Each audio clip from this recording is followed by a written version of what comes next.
El complicat procés de desenvolupament acadèmic dels estudis d'infermeria a Espanya.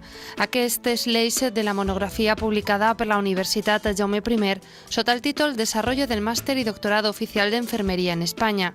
L'obra fa un recorregut històric d'aquest procés formatiu i recull en caràcter crític i a través de la veu dels protagonistes els factors i les dificultats que van sorgir fins a assolir el màxim grau acadèmic. Es un texto que desde el primer momento realiza una valoración crítica del proceso, que expone las dificultades que surgieron para poder completar ese desarrollo académico de la enfermería a nivel universitario, con la implantación finalmente del máster y el doctorado oficial. Emmarcada en la col·lecció Universitas i editada per Loreto Macià i Adelaida Zabalegui, l'obra és fruit del treball de tota una generació, però això ha comptat amb la col·laboració de nombrosos professionals.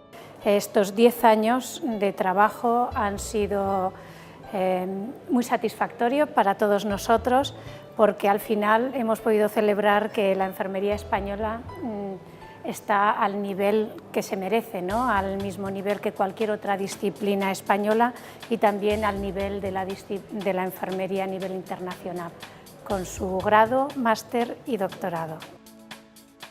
La legislación europea propició que esa aportación se multiplicase. Por ejemplo, el caso más práctico lo tenemos aquí en UGI. Esta universidad se ha podido permitir implantar los estudios de enfermería, grado, máster y doctorado a la vez, entre 2010 y 2011, gracias a una legislación con personas que proceden de la formación previa de los 10 años que refleja el libro, que a su vez son la aportación generacional del desarrollo de la enfermería desde 1978.